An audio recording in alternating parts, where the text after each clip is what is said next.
What's up, party people? Casey here. Hope everybody's doing well and holding up under current circumstances. So we're going to get right into this episode of Tedious and Inaccessible, the home quarantine edition. This goes out, there is a particular request associated with this one. This one goes out to Phyllis Calhoun. Phyllis, how are you? Welcome aboard.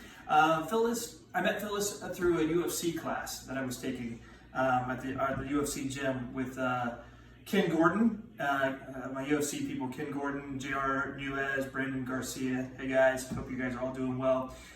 So I was taking a class with Phyllis, and she was in this MMA class, and her technique on takedowns and striking in general were excellent. She was kicking our butts easily. So I learned that Phyllis is a first-line responder. She's a nurse. She works locally here in the Bay Area and is out there really on the front lines dealing with this ridiculous nightmare. All right, let me rephrase that. This potentially disastrous situation and doing everything in her power to make it better. So I thought, hey, I want to make some good food for this person. And so that's what we're going to do here tonight and get right into it.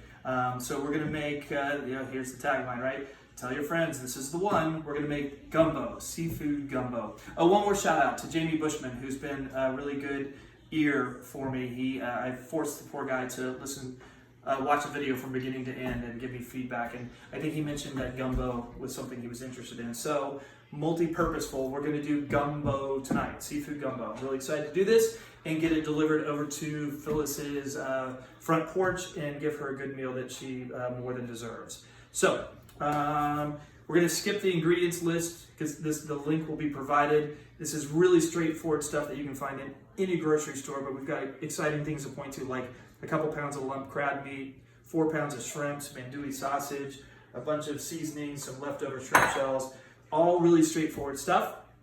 And also I went ahead and skipped the mise en place and the prep that I've been doing in the other videos so that we can get straight into the cooking. So I hope you guys like that style. So we'll get started in just 1 second here. Okay, so come on in. We've got about a half a cup worth. Oh, I should mention, we're doubling this recipe. So all the quantities I reference are double the recipe that you'll find in the links in the video or associated with the posting. So we're doubling. When you hear me talk about that, they'll be doubled. So I've got about half a cup of butter on medium heat that's in this. I'm going to take, we had 4 pounds of shrimp that we peeled the shells off of and deveined. And now we're going to dump all of that into the pot. That is all of these shrimp shells. Again, medium heat, half a cup of butter, and we're going to let those shrimp shells cook until they're nice and pink. And then we're going to dump in all of our stock. Okay, so these are nice and pink. All the shells are looking good. So we're going to dump in our chicken stock. We're going to add in 4 32-ounce cartons of chicken stock. So that's quite a bit. Again, this is a doubling of the recipe. But we're going to get all this in here. We're going to bring this up to the boil, then reduce it and let it simmer for about 15 minutes, and then put it on the back burner just to kind of on low heat, just to be warm and ready for when we need it. But we're trying to create a nice flavorful shrimp stock. All right, so come on in. We've got our shrimp stock on the back burner, just staying warm. And when it's time, we'll strain out all those shells and run it through a fine mesh sieve and add it to the overall mix. In the meantime, I'm just gonna dump in a little bit of vegetable oil, a very little bit, because a lot more is gonna go in later. Thank you, Kelly. And all we're trying to do is get the bottom coated. See that? Nice and shimmering. The heat's on about medium to medium high. I'm gonna dump in my andouille sausage. And all I'm looking to do is get these guys browned over the next, let's say 5 to 7 minutes. When we see some color, we'll pull them out of the stock pot and get them in a bowl and do the next step. You'll notice, back up just a little bit, Kel, I'm going full Monty stock pot. I'm not messing around at all. I'm doubling this recipe as I mentioned, so I'm going for this monster pot. You could just as easily make it in a pot this size or a Dutch oven. Dutch oven is recommended, but I'm going the big bad boy here. We'll be back. All right, come on in. Take a look in there, Kel. So we've got andouille sausage with lots of color. See? So all I'm going to do is pull this out of the stock pot. We're gonna leave the oil down there. We've got amazing color. Boom. All right, now we're gonna add our oil in. Come on over, that's a full cup. I've got a little bit more, so I'm gonna, in here than we needed, so I'm gonna reduce, I'm gonna just keep some of it out. And we're gonna add half a cup of butter and let that butter melt fully. And then we're gonna throw in our flour and make a roux. All right, so we got our sausage out of the stock pot, we've got our oil in and our butter in, butter is melted. So you may remember this from some other videos. It was the light cream sauce with the gnocchi. We're gonna make a roux. A roux is the foundation for a gumbo, and that's equal parts fat and flour. In this case, oil and butter, and about 2 cups of flour. Remember that's times 2. I'm gonna dump this in, here we go. Come on in, Kel. And immediately start moving this around with a wood spoon and lower the heat to medium low. It's very frothy at the moment. Now the trick with making a roux for a gumbo, oh, this is good. This is really good. Is that we want to lower the heat and be very cautious with it. You can see I'm trying to vigorously move around everything so it's evenly distributed and there aren't any clumps of flour. This is the beginning of our roux. It is the foundation to, I'm gonna kick my heat down even lower. This is a really, really important process. See how it's sort of tan? You got a good color there, Kel? Awesome. It's sort of tan in color.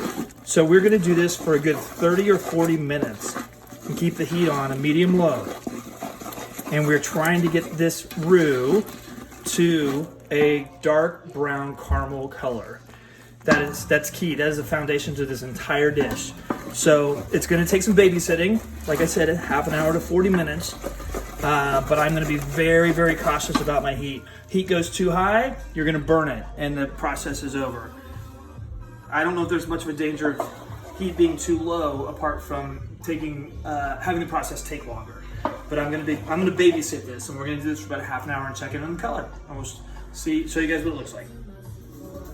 Oh, I will babysit a roux until it's ready. Come on in, come on in. You can't outlast me, roux. You can't outlast me. I'm careful and meticulous. This is tedious and inaccessible. This is where I live and breathe. Let's come and have a look. Come on in. Check it out. Get in there, dude, Kel. Look at that color. This is our roux. We officially have a kind of light coffee flavored roux. This guy's been in here. Coffee color? That's what I said. It's a flavor. Yeah, well, you haven't tasted it. You don't know what you're talking about. This is exactly what we're looking for. I mean, listen, I would even flirt with going a little bit darker, but I think we're in a good spot right now. What's my point? So our roux looks amazing. Oh, I want to let you guys know this has been a full, like 44 minutes this guy's been in here. And I just keep carefully babysitting it and scraping the bottom and making sure that color is developed. It's pretty amazing right now. So come on over here real quick, Kel. Let me turn this guy down. Come over here. This is the Holy Trinity. We have onions, we have green bell pepper, sometimes red is substituted, and then celery. This is what's known in Cajun cooking as the Holy Trinity. You will always have this. So we're gonna lead with the onions and get them into this unbelievably dark, rich roux. Ouch, that's a splash. You should probably do it a lot more carefully than I did. And we're gonna get this in and let the onions cook, and I'm gonna stir often for about 5 minutes. We'll be back. Oh. So the onions have been going for 5 minutes, and we're gonna grab the other 2/3 of the Trinity and dump in the celery and the green bell pepper.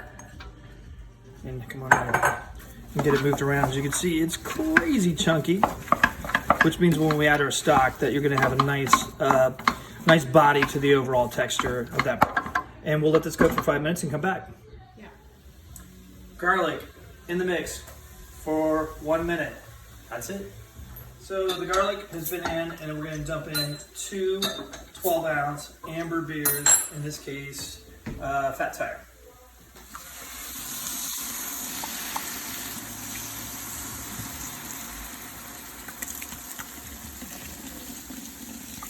And we'll get that mixed in and moved around. So we've got our beer in the mix. Now we're going to take our shrimp stock. I took the spider strainer and fished out all of the shrimp shells.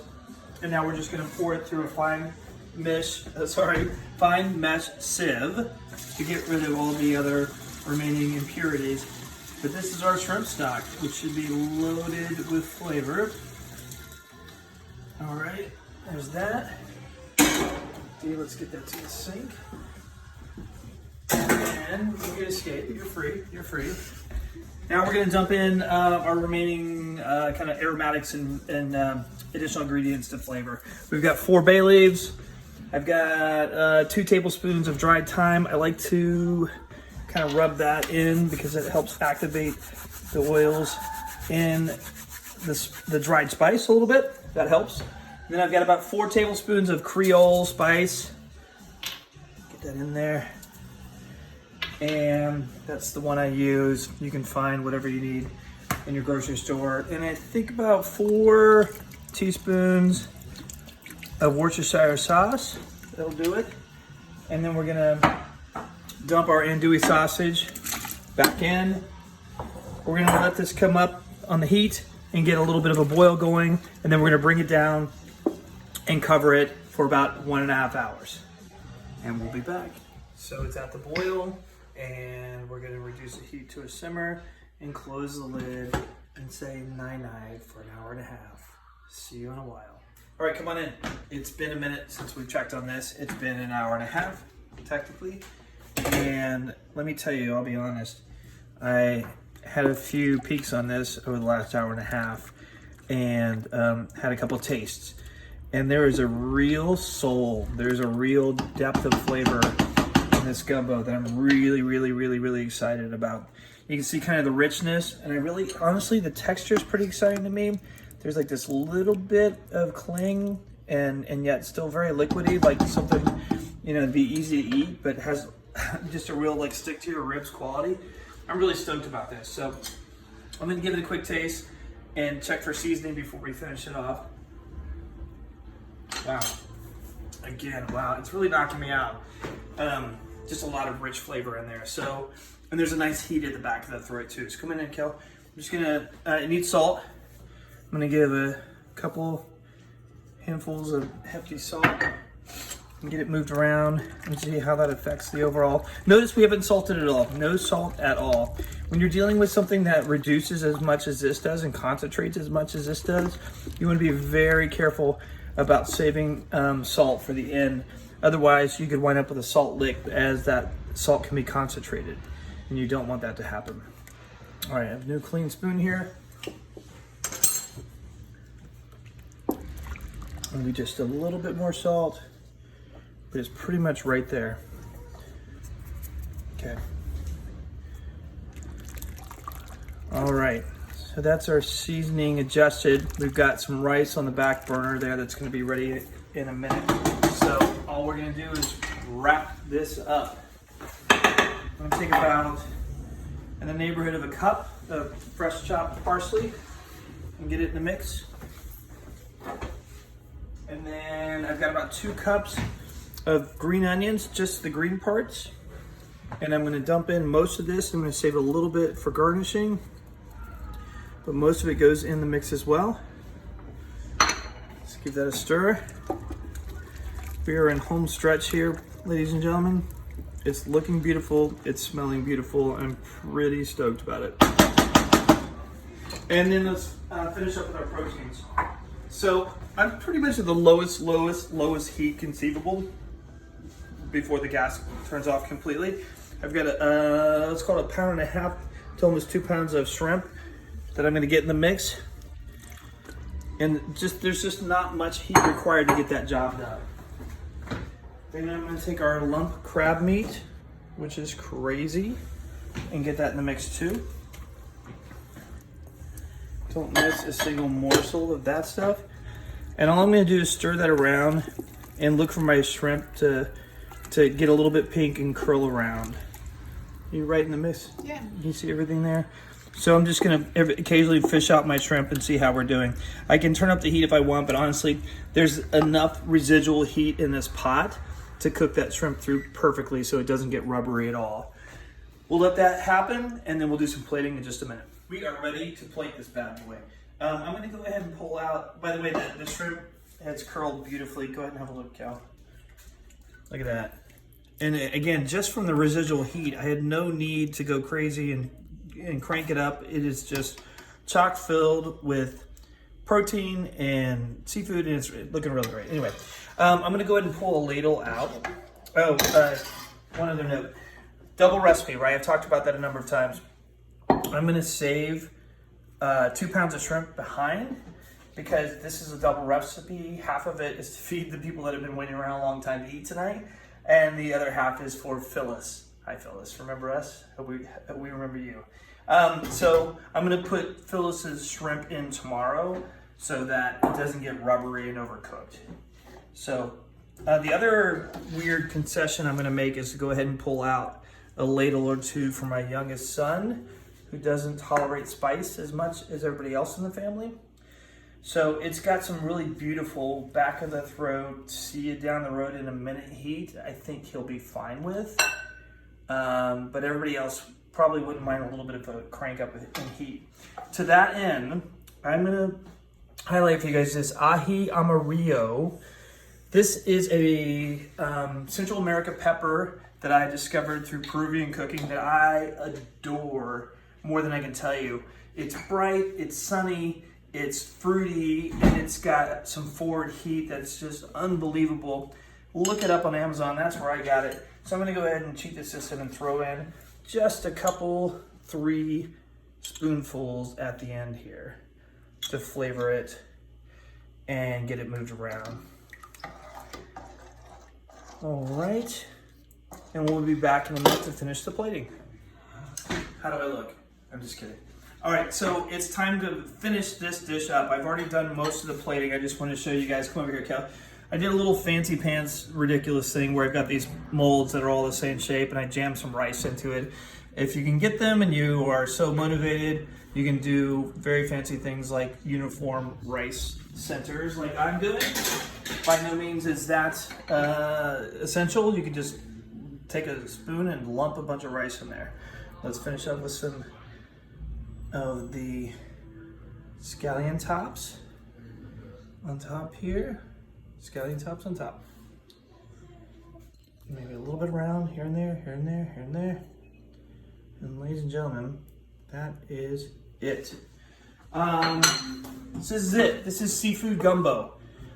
It is really rich in flavor. I'm really excited about it. I'm a little surprised about how amazing it came out, but the time and effort to develop that roux was all the difference in the world. Phyllis, you have a delivery coming to your doorstep very, very soon. I really hope you love it. It was prepared with love, and I hope the rest of you guys give this a shot as well. It's a great rainy day dish that is filled with soul that should make your family happy. So if you liked what you saw, subscribe, notifications, all that good stuff. In the meantime, we'll catch you on the next episode. Thanks, everybody.